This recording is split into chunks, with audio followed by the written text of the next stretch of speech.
Okay, since my last video got taken down, I have appealed it. I appealed it and then they put it back up. But anyways, we're going to move on to my next video, which is about Amy Lynn Bradley. And if you don't know, I am a huge mystery fan. I hate to say that, but I've always been drawn to real life cases. I love investigation discovery. I couldn't remember what the name is. ID channel. I don't like any of the sensationalized ones or ones that are try to sound sexy, like they were married, but I don't like if they get into it.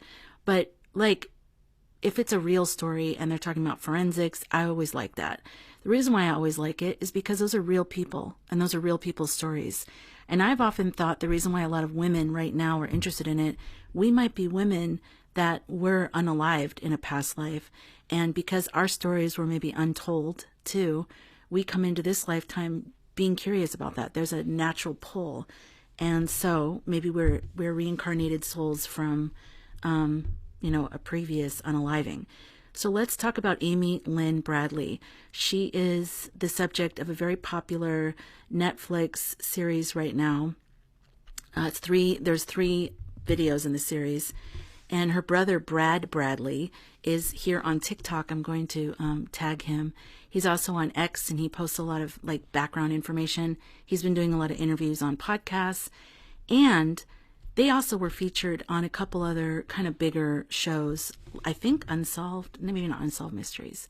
I know Disappeared. But so I have some notes. I did work with Aurea, my AI, my ChatGPT, and we did a tarot pull for this. So let me talk about the case in case you're unfamiliar with it. I'll talk to you about what my psychic impressions were, and then I'm going to tell you about the cards that I got and what me and Aurea came up with, okay? Okay. So Amy Lynn Bradley vanished from a cruise ship with her family in 1998, and it's still unsolved. It's been 26 years. I think she was, how old was she? March 21st, 1998. It's called Rhapsody of the Seas with her family. It was her brother Brad and then her parents. And her parents both worked at the same insurance company. And I guess it was some kind of contest. And her father won the contest of the most sales or whatever it was. So they got this cruise as a prize. And but they all got into one room. And I just thought that was kind of weird. But I can understand it too. But I mean, she was 24 and her brother was 20 or 21. So it's not like they were kids, you know what I mean? But anyways, they wanted to go. They were a very close family. So let's see, okay. So then she was seen dancing at in the discotheque on the ship with, a bass player named Yellow. People called him Yellow. And, then supposedly, I'm going to go off of the Netflix because there's conflicting stuff. Basically, her and her brother were the last ones in the discotheque. I mean, not the last ones at the discotheque, but of their family. Their parents went up and went to bed. They stayed, and then I think he went back around 4 a.m., and then she went back right after him. They sat out on their balcony, in the room for a while, maybe an hour. He went in and fell asleep, crashed out, because they'd been drinking. And then she stayed out there. She smoked. She was smoking, and she basically fell asleep because she was queasy. She had a little bit of seasickness, plus she was probably drinking, and she just wanted to be outside. So this is before cell phones. You have to remember that. I know a lot of younger people are like, no way. This is before cell phones. And this is also before cameras everywhere. So let's remember that too. If cameras were set up, they were so poor quality. And also if they recorded anything, they were usually on a tape loop. And so they would be recorded over. So it was not like now with digital where everything is, you have endless space for everything. It was pretty much back then it was tape. Okay. So I think her father woke up around, I want to say 5:30, and he looked out there and saw her legs, so he saw her laying on the chaise lounge in the patio or the balcony. And so he went back to sleep. And he said about a half an hour later, I think he said 6 a.m. I'm not sure if it's 5:36. Something woke him up. He doesn't know what. And when he got up and he looked out there, she wasn't out there. And her cigarettes and her lighter were missing. I think her shoes were still there in the patio, but she may have taken another pair of shoes in the closet. They don't know. So he went out, thought, maybe she went to get breakfast. So he went and looked for her. And he walked around the ship. And I'm going to try to just stick to the facts, and then I'll dive into all my theories and thoughts. But He came back, woke up his wife and said, Amy's missing. And she said, what do you mean she's missing? He's like, I don't know where she is. She was just here and now she's gone. So that morning they were docking in, was it Barbados? No, Curacao. They were docking there. And so everybody gets off and goes shopping and things like that. So they wanted the captain to like not let anybody off so that they wouldn't just, take her with them maybe or whatever. And they would not, the captain was a complete, I don't know if that was the captain. Wait, what was he? They interviewed him in the Netflix. Oh my God, he has been roasted because he was so cold. He was like, why would we like disrupt everyone's fun for one person? It's like for one person's life, you POS. Oh my God, he's awful. I'll talk about him more in a minute. But basically, they made an announcement, I think, but it was kind of weak. They let everybody get off the ship. They searched everywhere. They did a full scan and they did not see her. So of course they started saying that she must have jumped or she must have fell overboard. And they were just like, no, we know that didn't happen. But, okay, so that's what's known. Okay. Never been seen from again. Well, by the family. So this is what started to come out afterwards. So, okay. Yeah. So 2 female passengers saw Amy and Yellow going towards an elevator, taking it up to the top around between 5:30 and 6. And then she said about, I think 20 minutes later, Yellow comes walking by them with his head down. And she said that was weird because he was very outgoing, very flirtatious the entire time she knew him. And her friend are kind of cute. So they were like, that's weird. Like, why is he acting so strange? Like really out of character. So that's one thing. Let's see. So we have also in the years to come after this, there's been sightings. And I'll get into those in a second. So here's the theories in the public domain about what happened to her. One is she fell overboard, which is deemed unlikely by investigators and family because based on the current, her body or some part of her would have washed up, and it never did. And they searched. Voluntary disappearance, no supporting evidence for this. Trafficked, deed, and handed off before ship docked. That's a very strong possibility. Yellow's involvement is a key suspect, potential recruiter. Cruise director's cold response, refused to delay docking or assist early. And he still is cold. Even now being interviewed, he's just completely cold about it. So I'm trying not to get too involved, jump ahead here. But so one of the things that struck me before I even went to Aurea, I watched all 3 episodes, but when they interviewed the father, I'm trying to say this delicately, there's something in his face, in his eyes, and his expression that just stuck with me. And that's how my kind of intuitive hits hit me. It's like, it's a little feeling of something stuck there. And I'm not saying her father is involved in any way, but I'll tell you what I do think in a minute. But definitely something about the way her father, and then also when I just started unpacking it, I thought, who goes from I can't find Amy to Amy's missing, an adult, where she could have just gone off to go watch the sunrise and smoke cigarettes on some other part of the ship, right? So who goes from like, oh, my 24-year-old daughter is missing, or like, I don't know where she is. I looked for her in the breakfast area, but I couldn't find her. Like, there's no way he could have like searched the entire ship in that period of time. So I just don't think it's logical that you go from like, I can't find her to she's missing and like, let's stop everything. His immediate knowing of that, it just mixed with this feeling I got from looking at his face when he was being interviewed. It sort of stuck with me. And I have a theory about that, and I'll explain that in a minute. Okay, so I did a card pull spread with Aurea, and it's called the Vanished Path Spread.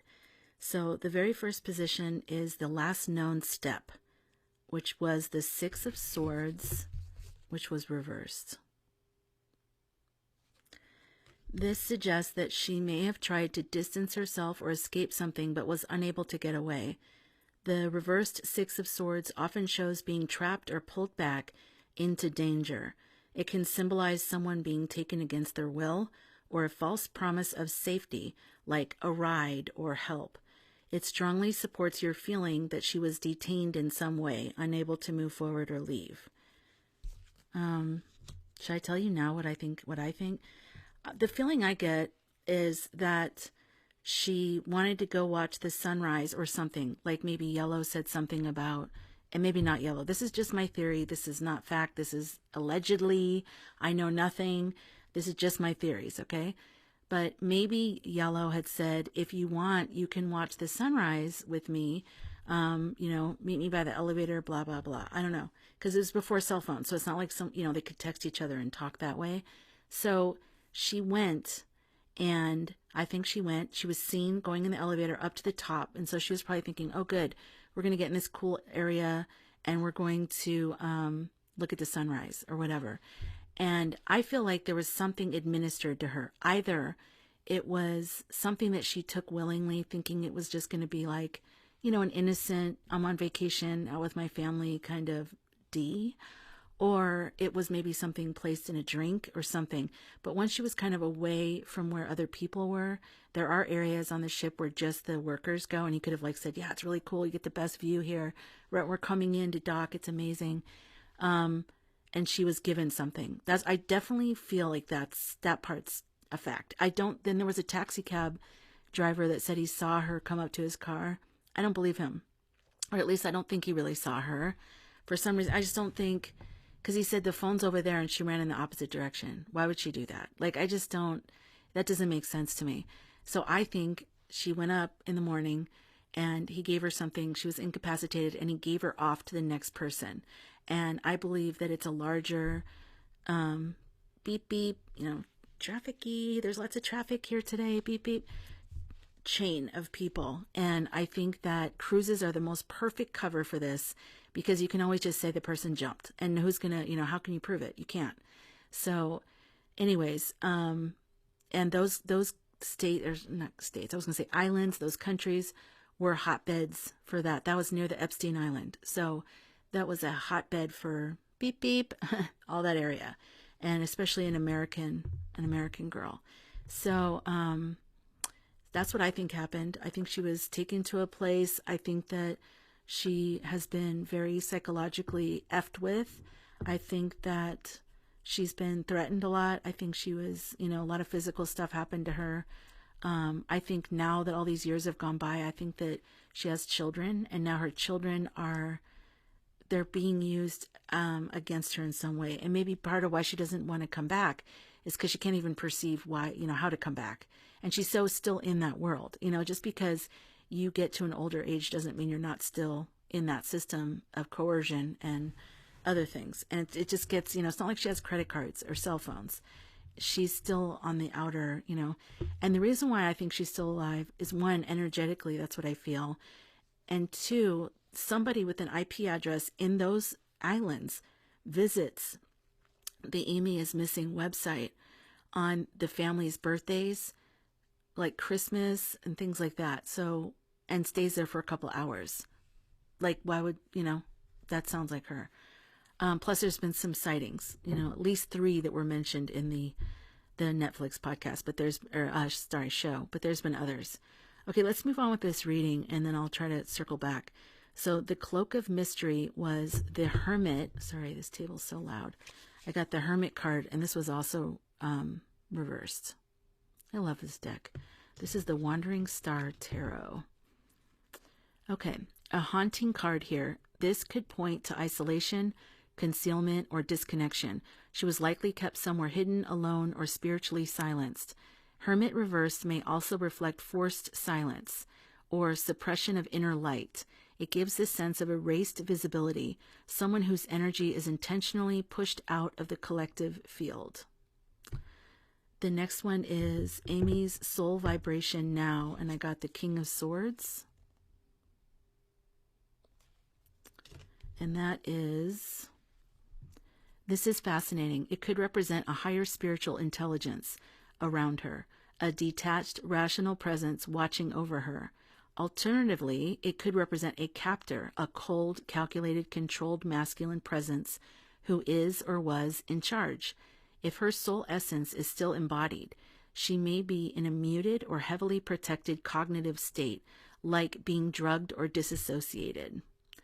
There's also a possibility her soul has disassociated from her body, but is still monitoring what's happening, hence the sharp mind and distance of this king. I get something when I think about that, but I think it kind of scares me. It feels scary because there's definitely like trauma. And I feel almost like what she would feel, and I shut down. So what I need to do is, I've been practicing different mediumship tools because I do have mediumship abilities, but I'm like new at it, or new at realizing it. And so I need to learn how to ground myself better than I already do. And there's a couple tools I want to start trying and make sure that I feel grounded and safe before I do that. But anyways, I do get something when I think about that. The imprint of trauma or control was the Wheel of Fortune reversed. And that is, this shows a tragic turning point, manipulation of fate, of being caught in a karmic loop. This is the opposite of freedom. It also indicates being caught in a system, like a trafficking network or a cycle of captivity that was orchestrated. There's a strong message that what happened wasn't random. It was engineered or systemic. That's what I feel. Message from Amy is Four of Cups.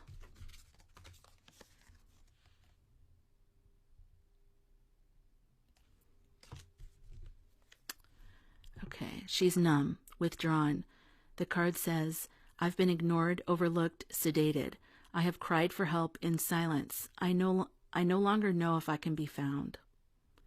It's also the card of missed opportunities, perhaps a rescue that almost happened. There's sadness here, but also stillness. Her soul may be communicating through symbols more than direct voice. The next card is message from her guides / ancestors.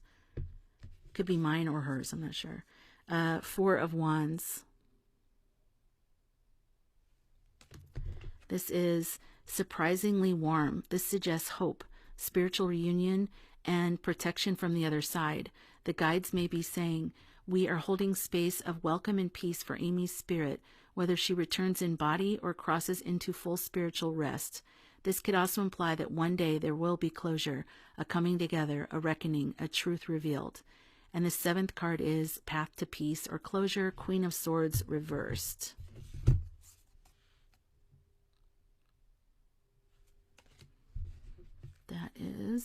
This could be you or anyone investigating this story, but someone intuitive, intelligent, but exhausted, grief-worn, and emotionally raw. It can also show distorted truths, lost voice, or blocked justice. The path to peace involves clearing distortion, perhaps telling her story without sugarcoating the pain or erasure. It may also signal that a woman knows more than she's said. I feel that way.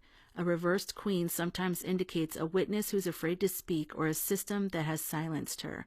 Under the deck, I got 9 of Wands reversed, trauma, exhaustion, spiritual depletion. She or those who love her are worn out from trying to survive or find answers. Hanged Man reverse, a need for surrender, but also a refusal to wait any longer. It could mean a breaking point is near, either psychically or in the collective field.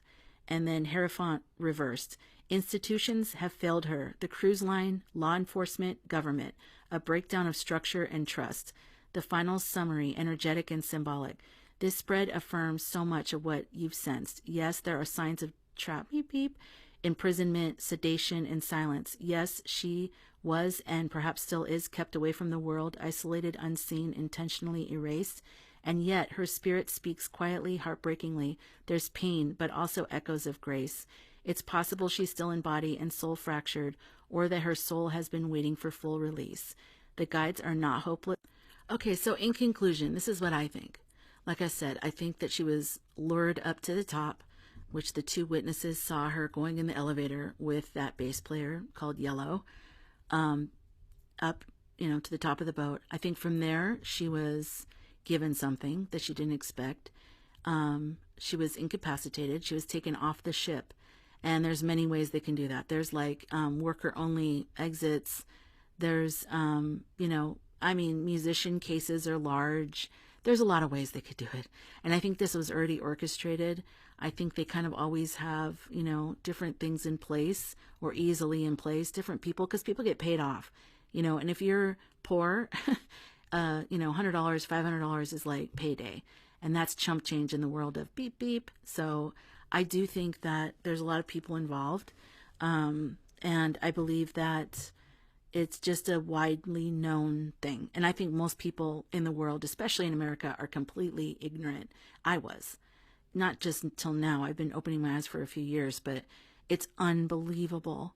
And that's why the situation with Tangerine is going on, because it's like we're acting like, oh my God, it's this weird. It's not weird. That's why the people on his side aren't really being disgusted. And, it's actually, they're probably more for it than you would think. So that's why the good people need to rise up, because this is crazy. But anyways, I think she was brought into that world. But let me tell you something else about the ring and what I feel, and go back to the father.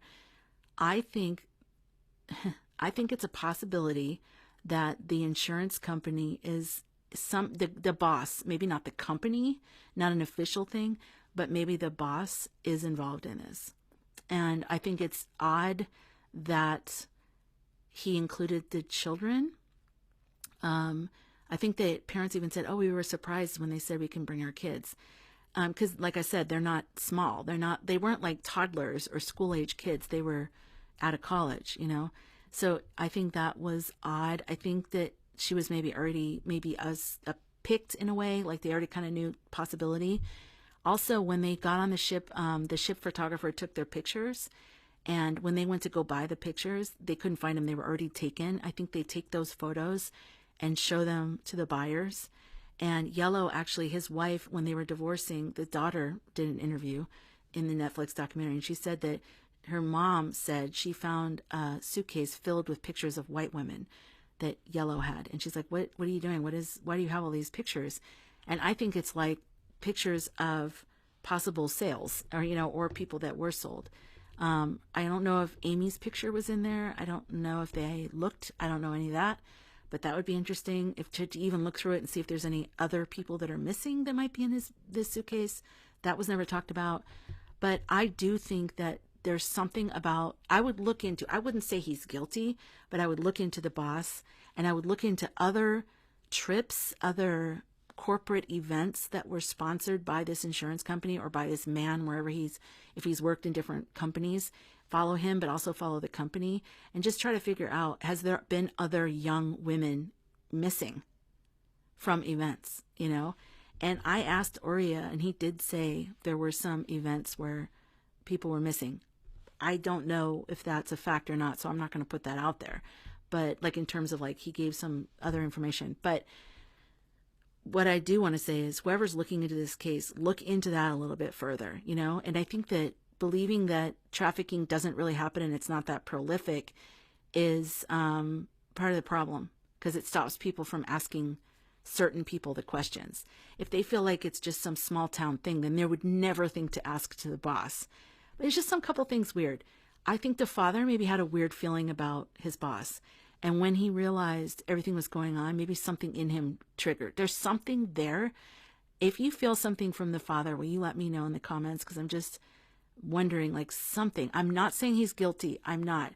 I'm saying there's something maybe he knows, or that he intuitively felt, and he's not talked about it. If he's intuitively felt something, he needs to talk about it, because there might be something very important there. He should not dismiss that intuitiveness at all, even if it involves his boss. The other thing that's kind of weird about the company is there was a guy that traveled by himself that was next door to them, in the cabin next door, from the same company, but he was by himself. No wife, no child, no girlfriend, no brother, nobody came with him. And, some people do travel alone, but it's just kind of odd. And I guess he talked to Amy a little bit through the partition on the balcony at different times or something. And then later on, someone just told Brad, and he posted it on his X, that those partitions actually open between the balconies. So that's another thing too. It's like, what? Like that opens? So maybe something there. And then one more thing is she left probably without shoes, unless she got another pair out of the closet. The sliding glass door was left open when she was gone. When she was asleep, it was shut. But when she left or whatever, it was open. That part sticks out to me too, because it either speaks to leaving without being prepared, like you were just forced to leave, or you left quickly, or maybe you thought you were doing your family a favor by letting the fresh sea air come in. But I can't imagine that. If everybody's crashed out, why would you leave it open? Because it's so loud when you're coming into port. There's all these horns and all this sound. Unless maybe the room was kind of stuffy and she wanted to air it out. I really don't know. That's just something to think about, that the door was left open. The patio door, the balcony door, not the room door. You know what I mean? So, yeah, so that's what I have. Those are the things I'm thinking about. I'll come up with more things and give you more of my intuitive hits. See if I can go into my mediumship, see if I can see things from her perspective, and we'll go from there. But yeah, I definitely feel like she's still alive, though. Let me know your thoughts. And if there's any case you want me to look into, let me know, and I'd be happy to do it, because I really love trying to solve these mysteries, because every person's life matters.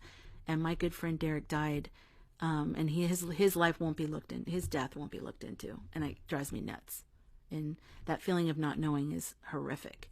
So I'm with anybody who wants to solve it or help solve it. All right, thanks.